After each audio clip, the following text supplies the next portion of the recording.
Indonesia memiliki sejarah yang sangat panjang sebelum akhirnya meraih kemerdekaan. Ratusan tahun dijajah Belanda, disambung Jepang, lalu kembali diduduki Belanda bersama tentara Nikanya, membuat banyak cerita sejarah yang tidak muncul jadi topik sejarah perjuangan bangsa. Perjuangan para pahlawan mengusir penjajah bisa kita baca di dalam buku sejarah dan dokumentasi lainnya.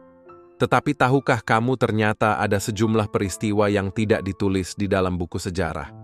Berikut 10 peristiwa sejarah tanah air yang jarang diketahui, seperti dikutip dari berbagai sumber.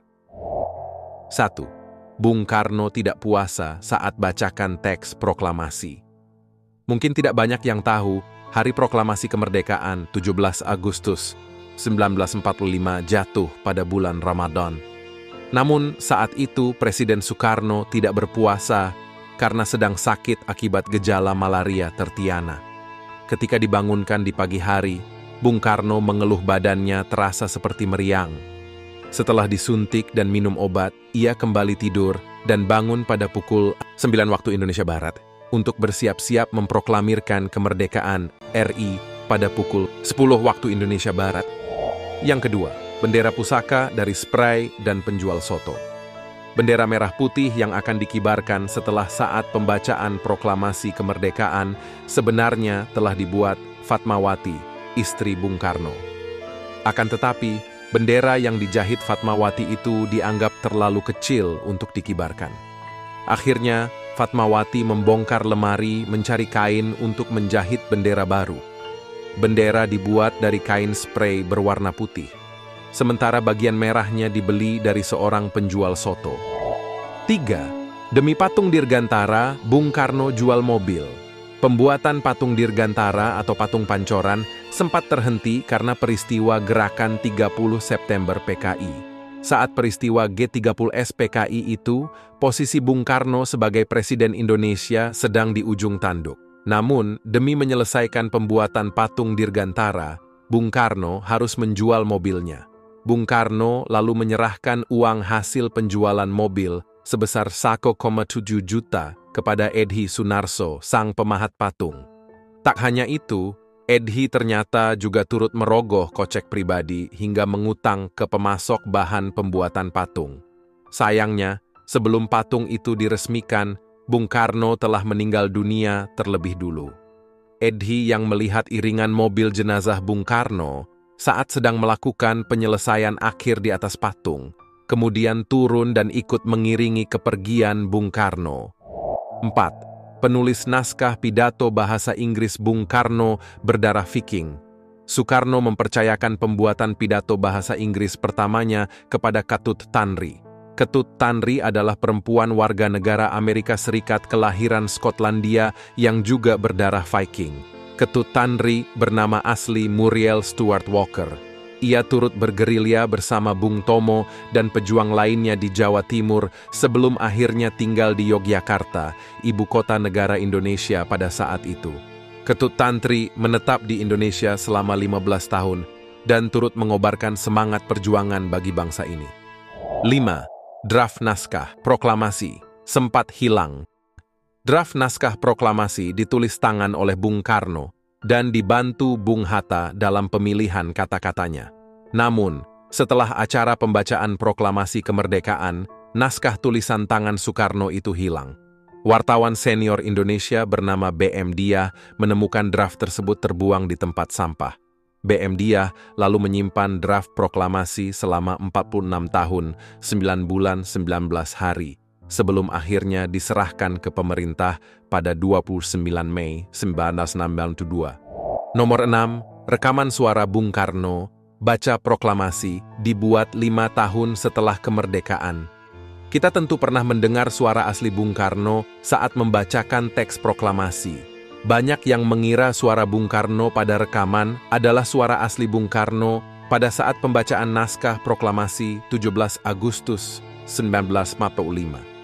Padahal sebenarnya suara Bung Karno itu tidak direkam ketika membacakan proklamasi, melainkan sekitar tahun 1950 atau 5 tahun setelah kemerdekaan.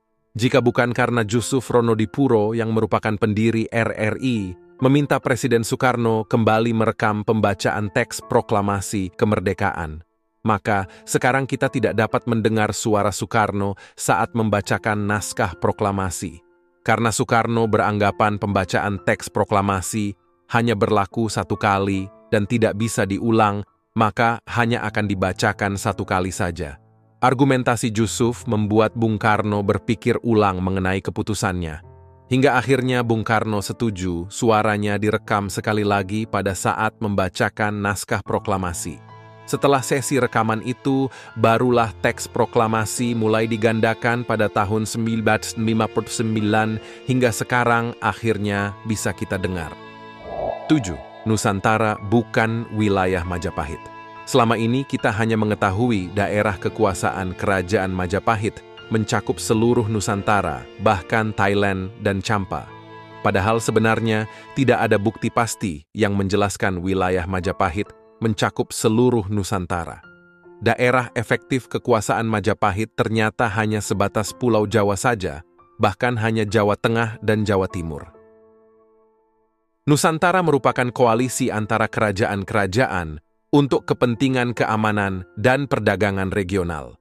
Anggapan kerajaan-kerajaan memberi upeti kepada Majapahit adalah salah tafsir, karena tidak ada keterangan sedikit pun di Kitab Negara Kretagama yang menyatakan adanya upeti, apalagi upeti tanda tunduk kepada Majapahit.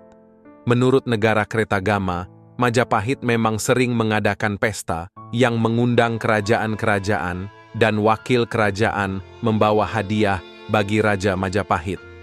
Namun, itu hanya hadiah, bukan upeti. 8. Marco Polo sebut orang Indonesia kanibal. Saudagar sekaligus petualang dan pengarang asal Venesia, Marco Polo pada perjalanannya ke Nusantara tahun 1292 terkejut melihat sekelompok orang memakan daging manusia. Ia melihat pemandangan mengerikan itu ketika berada di Kerajaan Dagroyan, daerah Pidi, Aceh. Masyarakat setempat memakan daging kerabatnya yang sedang sakit parah dan tidak bisa disembuhkan. Di Kerajaan Dagroyan, apabila ada kerabat yang sakit, maka akan dipanggil penyihir untuk memeriksa apakah penyakit bisa disembuhkan atau tidak. Jika tidak bisa, maka akan dipanggil orang khusus untuk membunuh kerabat yang sakit. Lalu setelah mati, dagingnya akan dimasak dan disantap bersama. 9. Koran pertama di Indonesia terbit tahun 1744. Gubernur Jenderal Hindia Belanda Jan Pieterszoon. Coen memerintahkan anak buahnya untuk membuat lembaran berita internal yang berisi informasi mengenai kedatangan dan keberangkatan kapal-kapal niaga. Lembaran berita ditulis tangan sebanyak 4 halaman dan diberi nama Memorie der Nouvelle. Ini merupakan cikal bakal koran Batavia's Nouvelle yang diterbitkan pertama kali pada 7 Agustus 1744 setelah masuknya mesin cetak ke Hindia Timur. Batavia's Nouvelle merupakan koran pertama yang diterbitkan di Batavia maupun Indonesia. Koran ini diterbitkan seminggu sekali sebanyak 4 halaman dengan layout 2 kolom. Namun sayangnya, baru saja kontrak penerbitan diperpanjang, koran ini harus dibredel pada 20 November 1745 karena anggota Dewan Direktur VOC di Amsterdam takut akan banyak rahasia VOC yang terbongkar ke publik. 10. Permen jahe sempat jadi komoditas utama Batavia. Indonesia memang dikenal bangsa Barat sebagai wilayah penghasil rempah-rempah dengan kualitas sangat baik, seperti lada dan jahe. Siapa sangka rempah-rempah tersebut tumbuh dengan baik dan subur di daratan Batavia, yang sekarang menjadi Jakarta. Bahkan pada tahun 1778, Batavia harus memproduksi 4,5 ton permen jahe untuk diekspor ke Belanda. Itulah tadi 10 sejarah Indonesia yang jarang diketahui beberapa orang. Sebelum lanjut ke video kredit pembacaan naskah proklamasi Bapak Soekarno, jangan lupa untuk subscribe, like, komen, dan share video ini untuk membantu agar channel kami dapat berkembang. Wassalamualaikum warahmatullahi wabarakatuh. Proklamasi. Kami, bangsa Indonesia, dengan ini menyatakan kemerdekaan Indonesia. hal-hal yang mengenai pemindahan kekuasaan dan lain-lain diselenggarakan dengan cara saksama dan dalam tempo yang sesingkat-singkatnya.